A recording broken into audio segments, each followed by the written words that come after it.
House of Representatives seeks amendment of the CBN Act over partisan politics. House investigates National Malaria Program. And on the committee segment, we engage the House Ad Hoc Committee on Subsidy Regime. Hello, glad to have you on You and Your Reps. I'm Victor as a welcome.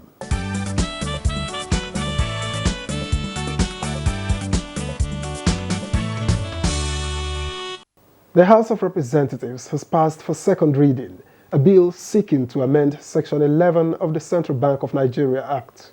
Section 11 of the CBN Act 2007 provides conditions for disqualification and cessation of appointment of the governor, deputy governor, and director of the bank.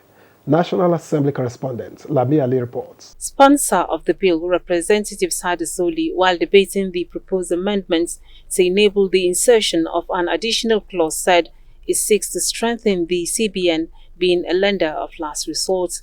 The new insertion provides that the governor, deputy governor, or director of the CBN shall be disqualified or cease to hold that office if he is a member of a political party or involved in partisan politics. There was a time a governor of central bank went to court seeking for an interpretation whether he can participate in partisan politics. So we need to address that. For that reason, today, the credibility of CBN in the custody of sensitive election materials is being questioned. Four other bills passed second reading, including bills to amend Pension Reform Act from the Deputy Speaker Ahmed Idris Wasi and bill to establish Chartered Institute of Digital Technology and Development, sponsored by Solomon Maren. Advance the usage of technology, digital intelligence, and positive global change in education, learning, training, and skills development. 5 bills were read the third time and passed, among them the bill to amend some sections of the Compulsory Free Universal Basic Education Act. The House adopted a motion from Representative Ahmed Munir, which urged authorities to look into observations on blocked SIM cards, which he said could be used to make calls when outside Nigeria's area of coverage.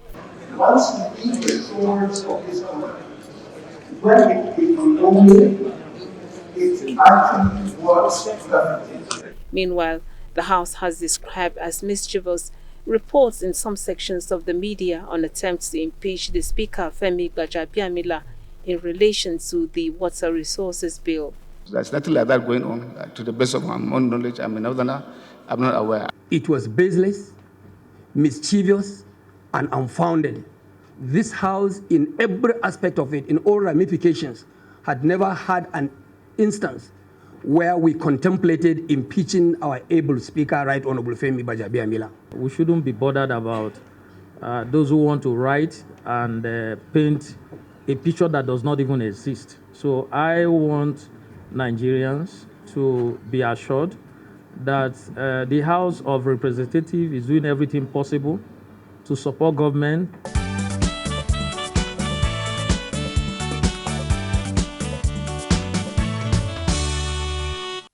Meanwhile, the allegation of poor performance on the part of the National Malaria Elimination Program is said to be the reason Nigeria is excluded from countries benefiting from the malaria vaccine rollout of the World Health Organization.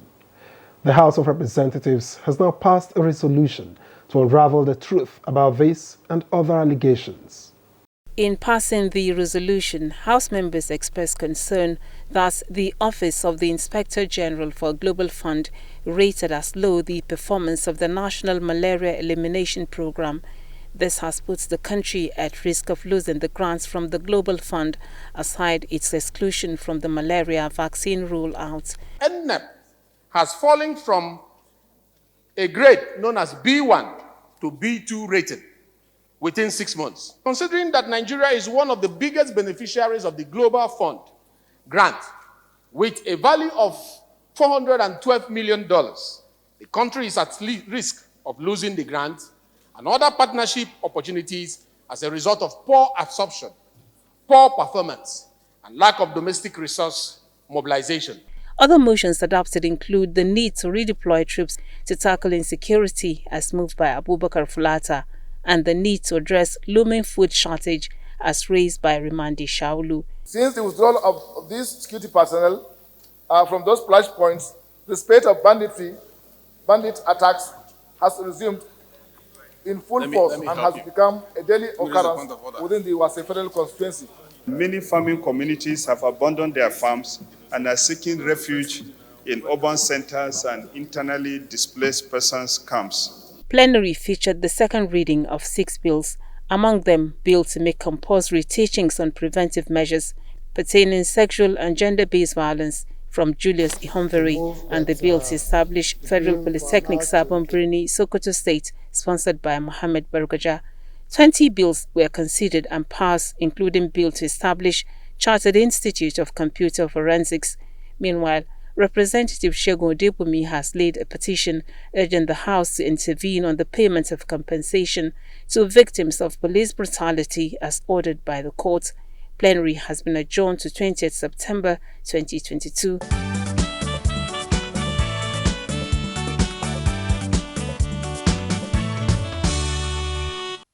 The House has proceeded on annual recess. So what a time to define the term and its import, especially when there are many crucial issues requiring legislative input. So we went to Chairman of the House Committee on Rules and Business to get an explanation.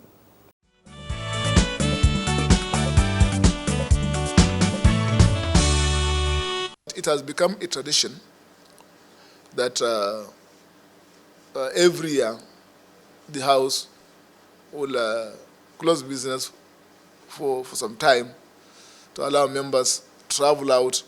They'll go to their constituencies, interact more with their constituents, and then come back fresh.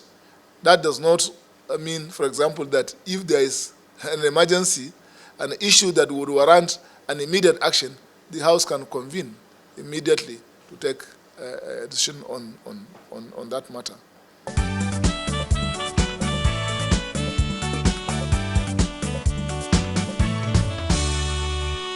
In 2017, the 8th Assembly received the National Water Resources Bill, an executive bill seeking to transfer the control of water resources from states to the federal government. But owing to a countrywide outcry against the measure, it was abandoned by the 8th Assembly. Now the same bill has been reintroduced in the 9th Assembly, reportedly with modifications, but nonetheless has been greeted with a similar outcry. So why has this bill been so controversial? You and your reps engaged spokesman of the House of Representatives and chairman of the House Committee on FCT Judiciary separately to get answers. What happened with the Water Resources Bill was that it passed through the first reading. And after the first reading, the Speaker instructed the Chairman Water Resources Committee, Honorable Sada Soli, who was presenting the bill on behalf of the executive. The point must be made that this is an executive bill from the federal government. It's not Honorable Sada Soli's bill. But as a member, as a chairman of the committee, relevant committee, he's allowed and expected by the mandate of that committee to present that. So, having said that, he was instructed by the House and also the Speaker for the document to be circulated, the gazetted copy to be circulated to members. This is my own copy. I have gotten my own copy, and we expected to read this in and out with our aides, consultants, with constituents to analyze it. I have also sent this soft copy to my constituents. That is what is expected as a lawmaker, so that you won't be speaking as Benjamin Okezie Kalo. You will be speaking in your representative capacity as a man delegated to speak on behalf of your people.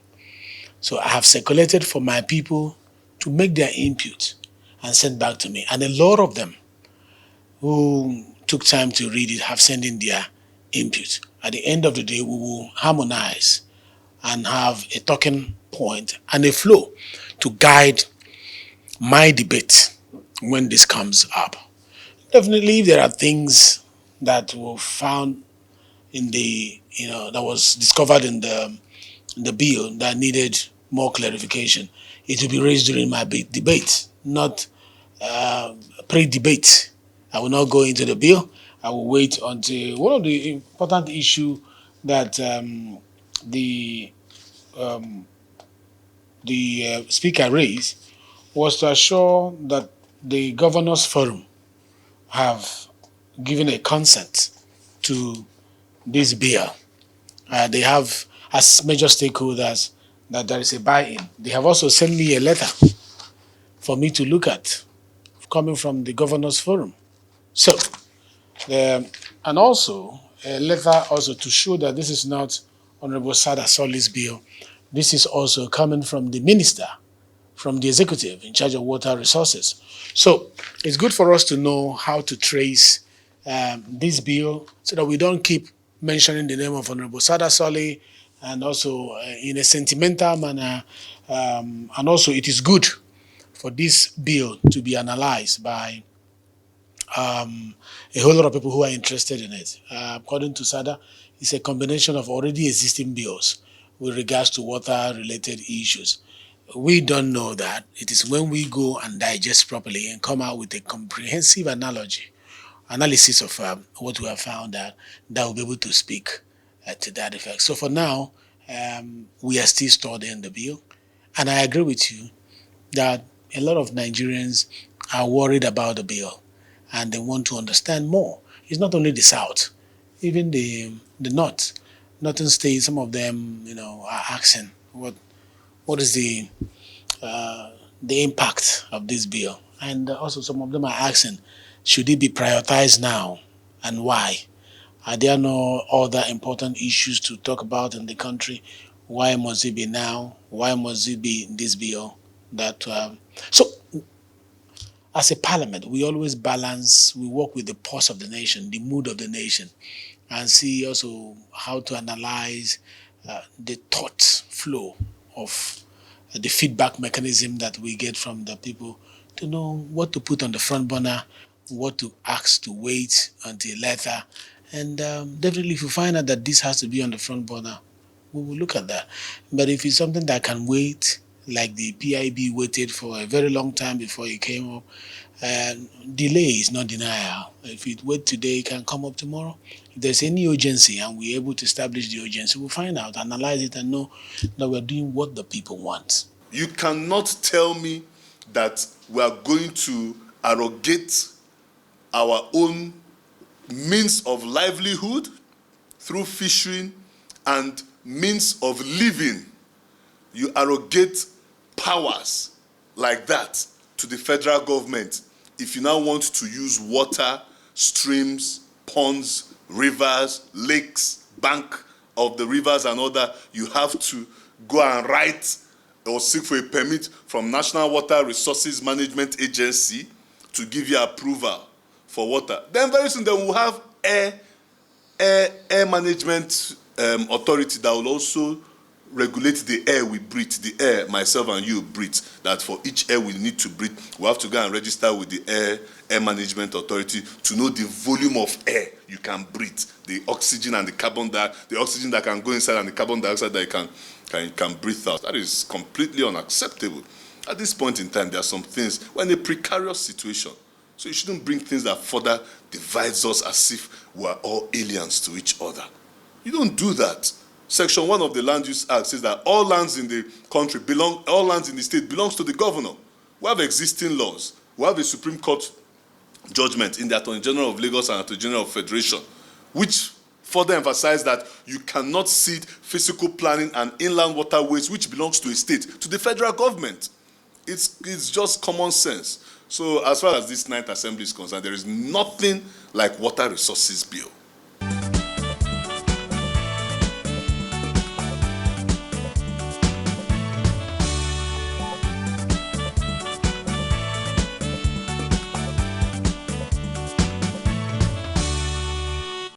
Now, it's been a difficult period across the country in terms of security. But how are the people taking it? You and your reps went about town to share experiences and possible safety tips. Well, they have done something recently in Abuja and putting street light everywhere, and it's actually a good step. It's actually a good step because these criminals they tend to have these dark spots that they tend to hide, and with the street light now, and it's a bit okay, but you should try and work on, because the Kaduna to Abuja thing is really scary. I can't travel now. I can't go for work in Kaduna now because of the security issues now. I stay in Kuji area council. In my area, no security entirely. In fact, I was even afraid of myself anywhere I'm going to now. For instance, now the time I do close in my work, so I used to watch the time, because like where I live in specific, when you get home late, you can be easily attacked. So I limit my time frame, leaving the office in time to get home. Within my estate, we have this community watch system where we're mindful of the people who are coming to the estate, and we try to profile who is coming to the estate so that we know the people we're dealing with. I try to be private, to keep it on the low key, because we're living in very dangerous and perilous times now, so one has to be careful divulging information to the public. Like in my house, I do lock my door by 6, 7. Make sure my gates are closed before I go to sleep. I check around. Okay, we have a security guard that always patrol around.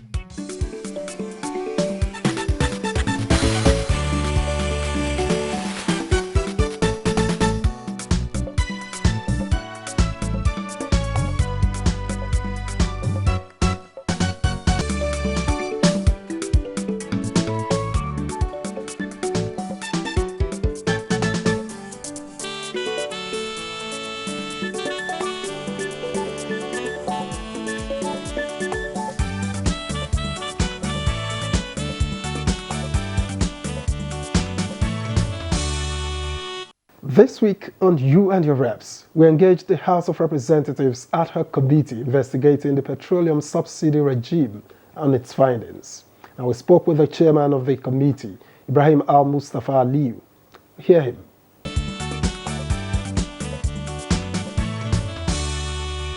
Our mandate is to find out Nigerians that were concerned about drought in the sector made effort through the members representing them to come through a motion seeking to know, to avail Nigerians with the opportunity of knowing what is going on in the sector, and that by the constitutional provisions of the 1999 Constitution, particularly Section 88 and 89, which empowers the National Assembly to investigate any matter, any authority or anybody there, and the National Assembly resolved to set up this ad hoc committee.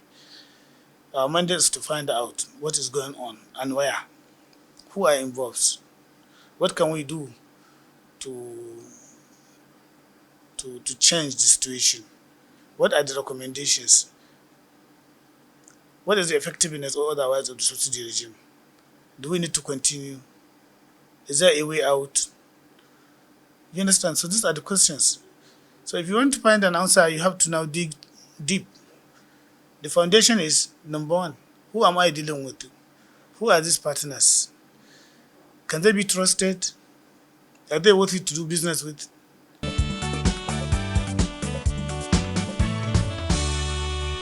The Right Honourable Speaker, ably represented by the Deputy Speaker, inaugurated the committee, and immediately we moved into action. The first investigative hearing commenced with some marketers and, of course, major stakeholders billed to appear before the committee. You have not gone far. Only about 10 of those marketers have appeared before the committee, and some agencies of government. We received submissions from the Nigerian Navy.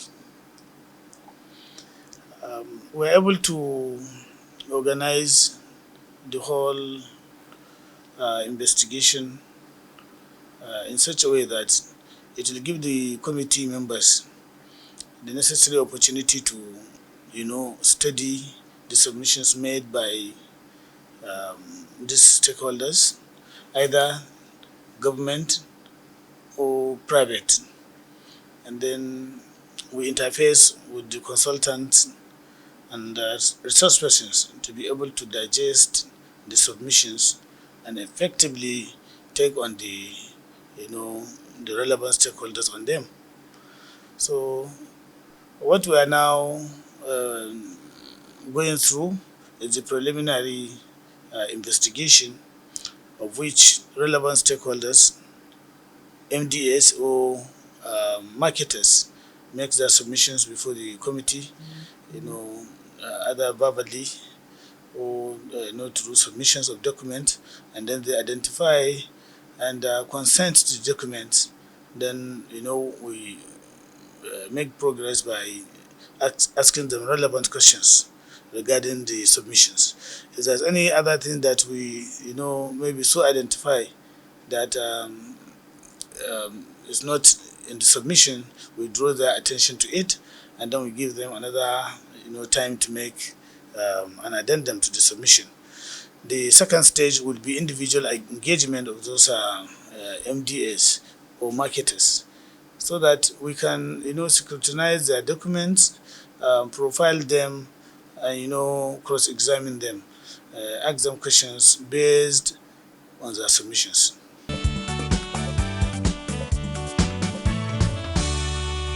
We wrote to the Corporate Appeals Commission, which you can agree with me, is in charge of all the registered legal entities that transact or does business in Nigeria, to demand information about the companies that are engaged into the direct sales, direct purchase program of the NNPC. Because the direct sales, direct program, direct sales, direct purchase program, is key to ensuring energy security in the country. That's number one, which is the major responsibility or schedule of the NNPC as a mandate. And then within it, also the issue of subsidizing the cost brought into the refined product in the country, also take effect. So you see, it's fundamental to this investigation. So we need to know these partners of NNPC in the DSDP, are they operating legally, or are they recognized by law to operate, to even go into the partnership or agreement? So the information now available to us is that those 23 companies, the CAC, which is the embodiment of all registered corporations in the country, don't have information about them. Now we have every reason to be concerned. But what we have now resolved is for NNPC to avail us with the profiles of these companies, because they are their partners, they know them. It could be that the partnership was not reported to the CAC. You understand? Even at that, it's an offense. So, but be that as it may, now we are waiting for the NNPC to give us a comprehensive report about the goings in the subsidy regime.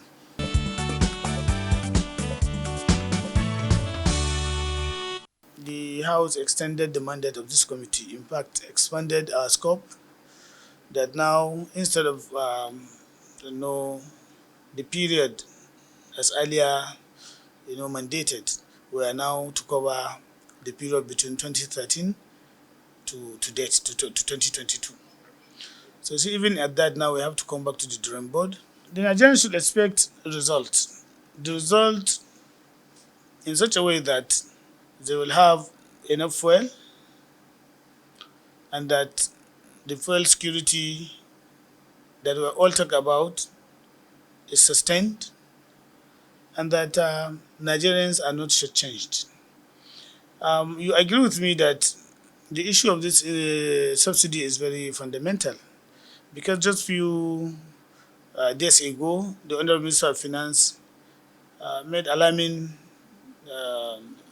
yes, so that the country will need a whopping 6.7 trillion naira in 2023 to finance subsidy.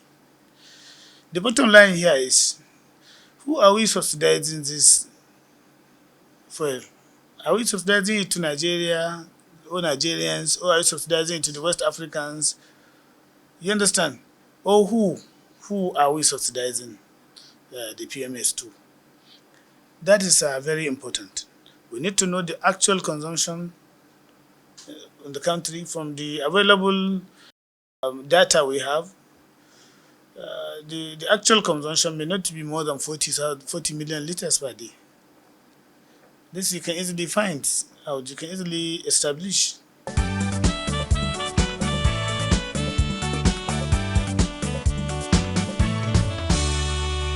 Indeed, the outcome of the ad hoc committee's work is one Nigerians must be eagerly awaiting for obvious reasons. And that sums up you and your reps for the week. Thanks for your time. I'm Victor, as we join us again.